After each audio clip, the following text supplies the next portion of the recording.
Myself Parimalesh Kumar Sadan, lecturer SKJ Law College Muzaffarpur. Good morning, student of SKJ Law College Muzaffarpur. LLB third part. आज criminal procedure code 1973 के संबंध में मैं आपको कुछ जानकारियां हस्तगत कराऊं, जिसके संदर्भ में यह कहा गया कि चैप्टर 2 में 6 से लेकर 35 तक यह डिस्कस है कि क्रिमिनल कोर्ट्स का क्लासिफिकेशन क्या होगा और ऑफिसर्स दी कोर्ट के क्या क्लासिफिकेशन होंगे.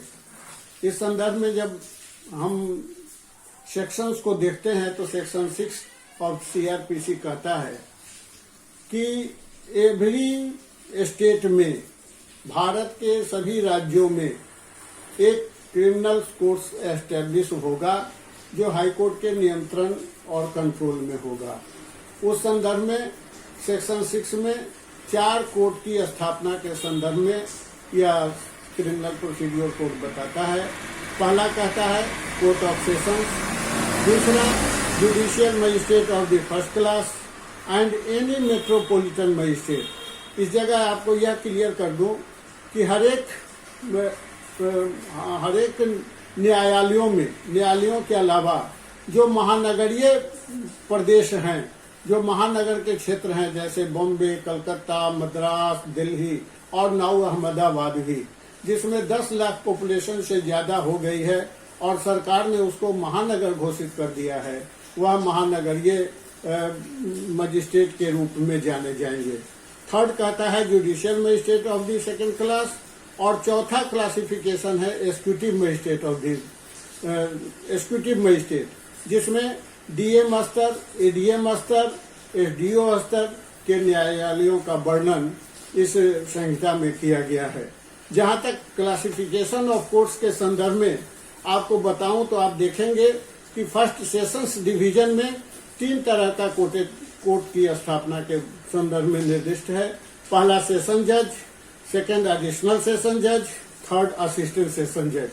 हर एक जिला में एक जिला जज का कोर्ट होगा और उस जिला एवं सत्र न्यायाधीश के साथ साथ अपर जिला एवं सत्र न्यायाधीश के भी न्यायालय होंगे. साथ साथ असिस्टेंट सहायक सत्र न्यायाधीश के भी न्यायालय होंगे. जहां तक मजिस्ट्रेट कोर्ट की सवाल है तो मजिस्ट्रेट में हर एक जिला में एक चीफ जुडिशियल मजिस्ट्रेट का न्यायालय होगा और उसके साथ साथ एग्जीक्यूटिव मजिस्ट्रेट के भी न्यायालय की स्थापना के संदर्भ में यह सेक्शन 6 बताता है.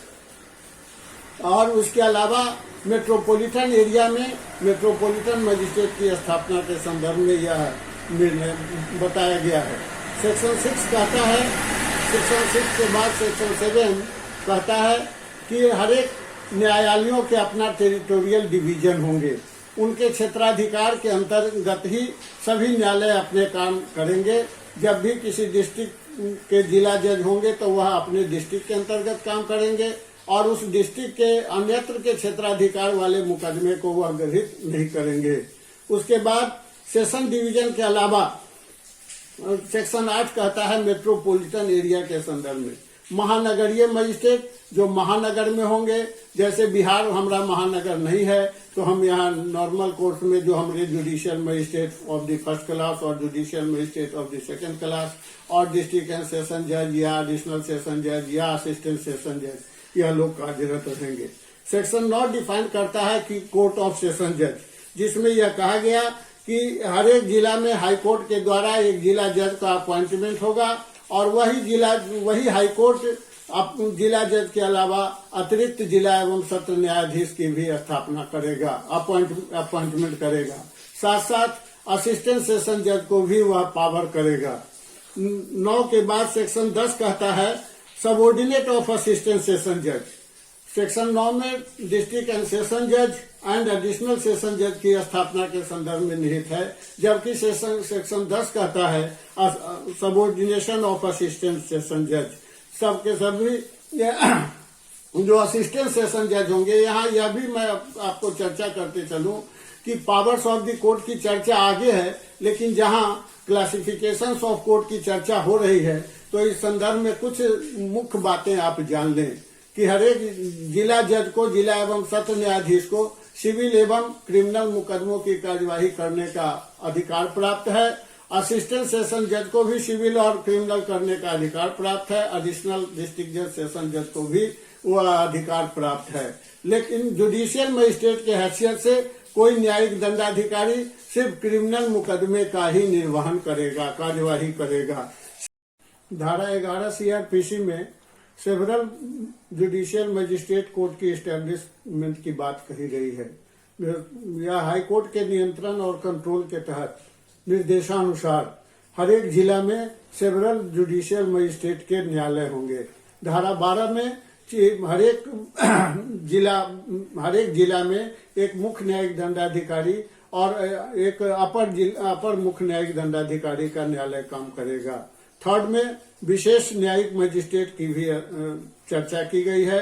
जब भी हाई कोर्ट को आवश्यक महसूस हो तो सेवरल विशेष न्यायिक दंडाधिकारी का स्थापना एस्टेब्लिशमेंट करेगा। धारा 14 local jurisdiction of judicial magistrate के संदर्भ में निर्दिष्ट है, जिसमें मुजफ्फरपुर चूंकि ईस्ट और वेस्ट डिवीजन में बटा हुआ है, तो इसमें कुछ मजिस्ट्रेट ईस्ट डिवीजन के काम को देखेंगे और कुछ जुडिशियल मजिस्ट्रेट वेस्ट डिवीजन के काम को देखेंगे। धारा 15 subordination of judicial magistrate. Every chief judicial magistrate के अंतर्गत वह सभी जो मजिस्ट्रेट हैं वह सेशंस जज के नियंत्रण और कंट्रोल में सबऑर्डिनेशन होंगे। धारा 12 में कोर्ट्स ऑफ मेट्रोपॉलिटन मजिस्ट्रेट की चर्चा है, जो महानगरीय क्षेत्र का द्योतक है। धारा 17 भी चीफ मेट्रोपॉलिटन मजिस्ट्रेट की चर्चा करता है, जो बिहार में एस्टेब्लिश नहीं है। धारा 18 स्पेशल मेट्रोपॉलिटन की चर्चा करता है। धारा 19 सबऑर्डिनेशन ऑफ मेट्रोपॉलिटन, जिस तरह से हर एक चीफ जुडिशियल मजिस्ट्रेट के अंतर्गत हर एक सेशन जज के सबऑर्डिनेशन होंगे, तो उस तरह से महानगरीय क्षेत्र में भी महानगरीय मजिस्ट्रेट सब डिस्ट्रिक्ट एंड सेशन जज के नियंत्रण में होंगे, सबऑर्डिनेशन होगा। धारा 20 एग्जीक्यूटिव मजिस्ट्रेट की कोर्ट की व्याख्या करता है। एग्जीक्यूटिव मजिस्ट्रेट के कोर्ट में हर एक मजिस्ट्रेट को हर एक जिला में एक डीएम स्तर का न्यायालय होगा और डीएम स्तर के अधीनस्थ एडिशनल डिस्ट्रिक्ट मजिस्ट्रेट एसडीओ का कोर्ट होगा, जो जिनको एग्जीक्यूटिव पावर दिया गया होगा। वह मुख्य रूप से क्रिमिनल प्रोसीड्योर कोड के धारा 107, 144, 133 इन सब मुकदमों की कार्यवाही करेंगे और लॉ एंड ऑर्डर को मेंटेन करने की बात की गई है। धारा 21 स्पेशल जुडिशियल मजिस्ट्रेट के संदर्भ में चर्चा करता है। धारा 22 local jurisdiction of executive magistrate के संदर्भ में बताता है। मुख्य रूप से धारा सीआरपीसी लोक अभियोजक के संदर्भ में लोक अभियोजक और अपर लोक अभियोजक के संदर्भ में निर्दिष्ट की गई है, जिसमें यह बताया गया है कि धारा 24 में डीएम और डीजे के कंसल्ट से अधिवक्ताओं का एक पैनल तैयार कर बिहार सरकार को भेजा जाएगा, जिसमें बिहार सरकार एक लोक अभियोजक के नाम की स्वीकृति देगी। उसके अतिरिक्त सेवरल अपर लोक अभियोजक का अपॉइंटमेंट करेगी, जो सेशन ट्राइब्यूनल मुकदमों के निर्वहन में उसके डिस्पोजल में काम करेंगे, उसके लिए ही देखरेख करेंगे। लेकिन धारा 25 सीआरपीसी असिस्टेंट पब्लिक प्रोसिक्यूटर की बात कहता है, जिसमें यह बताया गया है कि अब यह assistant public prosecutor assistant prosecution officers के नाम से जाने जाएंगे। अभियोजन पदाधिकारी, जो बिहार पब्लिक सर्विस कमीशन के द्वारा एक रिजल्ट पब्लिश किया जाएगा, वैसे स्टूडेंट्स जिन्होंने लॉ कंप्लीट कर लिया है वह बीपीएससी में भाग ले सकते हैं और एपीओ की परीक्षा पास करके धारा 25 के तहत उनको अपॉइंटमेंट सरकार करेगी, जो जुडिशियल मजिस्ट्रेट के क्रिमिनल कोर्ट्स में न्यायिक कार्यवाहियों में मदद करेंगे, अभियोजन की ओर से मदद करेंगे। अभियोजन की कार्यवाही के लिए मदद करने के लिए उनको अधिकृत किया जाएगा। धारा 25 के बाद धारा 26 सीआरपीसी कहती है पावर्स ऑफ द कोर्ट के संदर्भ में चैप्टर 3 में यह बताया गया कि हर एक न्यायालय जहां क्रिमिनल कोर्ट्स की स्टैब्लिशमेंट की चर्चा धारा 2 में बताई गई, तो हर एक न्यायालयों में या न्यायिक दंडाधिकारियों को और जिला एवं जज को अपने पावर्स के संदर्भ में धारा 26 से लेकर 27, 28, 29, 30, 31, 32, 35 तक यह निर्दिष्ट किया गया है, जिसमें यह बताया गया कि हाईकोर्ट कोई भी सजा दे सकती है। सेशन जज लाइफ इम्प्रिजनमेंट से डेथ सेंटेंस तक पास कर सकते हैं, जबकि chief judicial magistrate 7 years imprisonment तक दे सकते हैं और 10,000 रुपया फाइन कर सकते हैं। कोई भी जुडिशियल मजिस्ट्रेट 3 साल तक सजा निहित कर सकता है और 10,000 रुपया का फाइन करेगा। Judicial magistrate of the second class को कहा गया कि वह 1 साल का सजा देगा और 5,000 रुपया मैक्सिमम फाइन कर सकता है। जजेज को फाइन में लिमिटेशन नहीं है। उनको कहा गया कि वह एक्यूज के रख रखाव देख रेख के आधार पर, लेकिन मोर एक्सेसिव नहीं होना चाहिए। जो सजा दिया जाए, जो कैश में दिया जाए, वह बहुत ज्यादा नहीं होना चाहिए, लेकिन उनको लिमिटेशन फाइन के रूप में कहा नहीं गया है। लेकिन इस संदर्भ में धारा 27 कहती है, धारा 27 सीआरपीसी में यह उल्लिखित है कि जुडिक्शन of the case of juvenile, यहाँ जुवेनाइल के संदर्भ में यह बात एस्टेब्लिश कर देना चाहिए कि अब जुवेनाइल जेजे बोर्ड के रूप में जब वैसे बालक जिन्होंने 16 साल की आयु पूरी कर ली है, उनके मुकदमे का निष्पादन जुवेनाइल जस्टिस बोर्ड के तहत होगा। तो धारा 27 से कोई कार्यवाही नहीं होगी, बल्कि जेजे बोर्ड का गठन किया जाएगा, जिसमें एक न्यायिक पदाधिकारी होंगे और एक महिला समाज सेवी होगी और साथ साथ एक पुरुष समाज सेवी के रूप में 3 सदस्यों से वह जुवेनाइल जस्टिस बोर्ड चलेगा।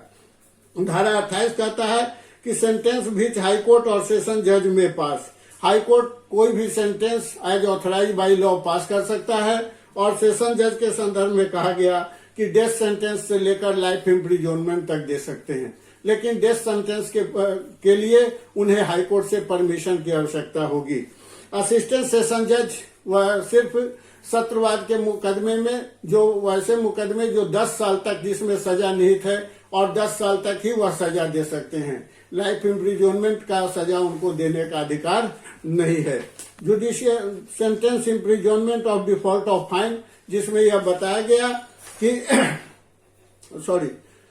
धारा 29 में कहा गया सेंटेंस भी 29 सीआरपीसी में यह उल्लिखित है कि मजिस्ट्रेट कितना सेंटेंस पास कर सकते हैं। इस संदर्भ में यहाँ सब क्लॉज 1 में यह अंकित किया है कि chief judicial magistrate death sentence और लाइफ ऑफ इम्प्रिजनमेंट को छोड़कर मिनिमम 7 इयर्स तक इम्प्रिजनमेंट दे सकते हैं। इसके अलावा 10,000 रुपया तक फाइन भी दिया जा सकता है। Judicial magistrate of the first class के संबंध में यह क्लॉज 2 में कहता है कि judicial magistrate of the first class 3 साल तक सजा देंगे और 10,000 रुपया तक फाइन देंगे।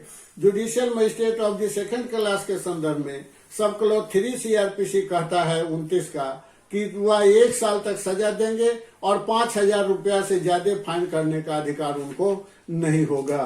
धारा 30 कहती है imprisonment of default in fine, जब किसी अभियुक्त को इम्प्रिजनमेंट के साथ, सजा के साथ फाइन भी घोषित किया जाता है और वह फाइन नहीं भरेगा, तो उस हालात में उसके पनिशमेंट का 1/4 सजा और भुगतना होगा। मान लीजिए कि 3 साल का पनिशमेंट दिया गया और 10,000 रुपये का फाइन निहित है, तो ऐसे हालात में उन्हें 1/4 36 महीने का 1/4 9 × 36 9 महीना और अदर पनिशमेंट उनको भुगतना होगा। लेकिन जनरल केसेज में ऐसे कार्यवाही होते नहीं है। यह जरूर धाराओं में उल्लिखित किया गया है, प्रोसीड्यूर में उल्लिखित किया गया है।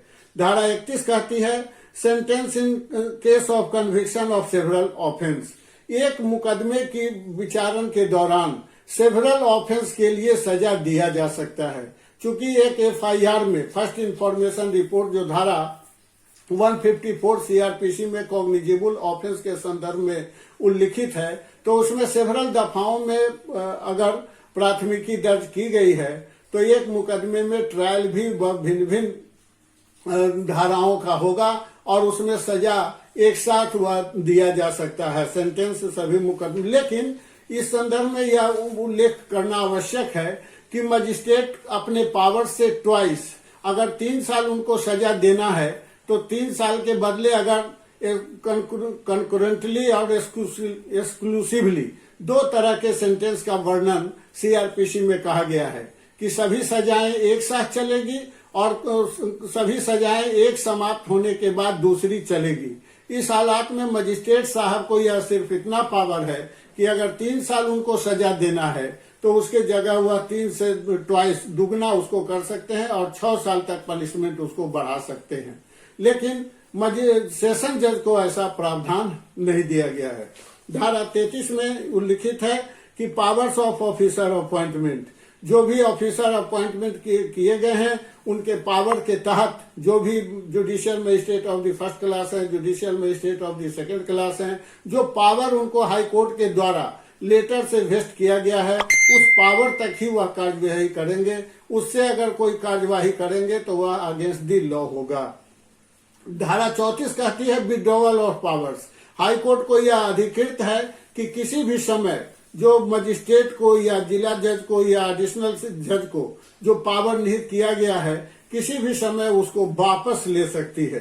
धारा 35 में कहा गया पावर ऑफ जजेस में exercise by there successor in office, और यह भी निर्दिष्ट है कि अगर किसी न्यायालय के मजिस्ट्रेट या जजेस का ट्रांसफर हो जाता है तो उसके बदले में जो सक्सेसर ज्वाइन करेंगे या काम करेंगे उसमें वह पावर निहित हो जाएगा। अपने आप वह समझा जाएगा कि लुक्स लाइक वह magistrate of the first class और looks like the of the magistrate of the second class कार्यवाही कर रहे हैं। इस संदर्भ में मैंने आज डिस्कस किया कि क्लासिफिकेशन ऑफ कोर्ट्स और पावर्स ऑफ द कोर्ट, जिसमें यह उल्लिखित है कि पूरे इंडिया के निर्दिष्ट यही सेक्शन 6 के तहत, सेक्शन 6 से लेकर सेक्शन 35 तक जो मजिस्ट्रेट और जजेज को पावर दिए गए हैं उसके अंतर्गत ही वह कार्यवाही करेंगे और अपने क्षेत्राधिकार को भी देखा करेंगे। क्षेत्राधिकार से बाहर जाकर अगर कोई कार्यवाही किसी मजिस्ट्रेट द्वारा या किसी जज द्वारा की जाती है